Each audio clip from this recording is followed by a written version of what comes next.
పుదుచ్చేరి కేంద్రపాలిత ప్రాంతం యానాంలో అక్కడక్కడ చిన్నపాటి ఘర్షణలు జరిగినప్పటికీ ఓటింగ్ ప్రశాంతంగా ముగిసింది. ఎన్నికల అనంతరం ఈవీఎంలను స్ట్రాంగ్ రూమ్ కు తరలించారు.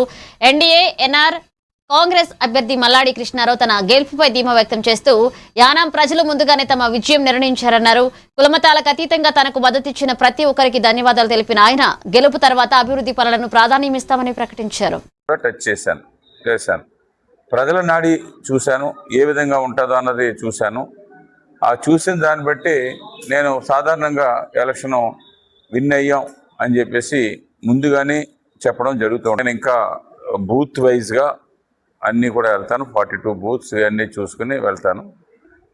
100% గెలవడం మాత్రం 100%. ఆ మెజార్టీల విషయాలన్నీ కూడా ఇప్పుడు చెప్పేదానికంటే తర్వాత నేను చెప్పడం జరుగుతుంది. ఇది ఒక వర్గం, ఒక మతస్థులు నన్ను గెలిపించలేదు. అన్ని మతాలు, అన్ని మతస్థులు, అన్ని కులస్తులు కలిపి నా విజయంలో పాలు పంచుకున్నారు. వారందరికీ కూడా మీ తరపున ప్రత్యేకమైన కృతజ్ఞతలు. నేను ప్రజలకి ఏమైతే నేను మాట ఇచ్చానో ఆ మాటని రేపటి నుంచి మొదలు పెడతాను. రేపు నేను ఆల్రెడీ రిటైర్డ్ సర్వేని అందరూ కూడా ఇచ్చేసుకుని అవుట్ సైట్స్ మీద ఫైనల్గా దానికి స్కెచ్ అన్ని తయారు చేసుకుని ఒక 2-3 డేస్లోనే సీఎం గారి దగ్గరికి వెళ్ళడం. సీఎం గారు కూడా ఇందాక ఒక 4:30కి ఫోన్ చేశారు. ఎవరికో ఫోన్ చేస్తున్నారు, నేను ఫోన్ ఎత్తలేదు. 4:30కి అప్పుడు నేను ఫోన్ చేశాను.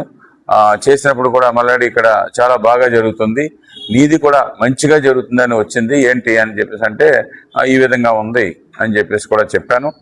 చిన్న ఇబ్బందులు ఉన్నా కానీ మనకి విజయంలో ఎక్కడ కూడా అవతల వాళ్ళు ఎంత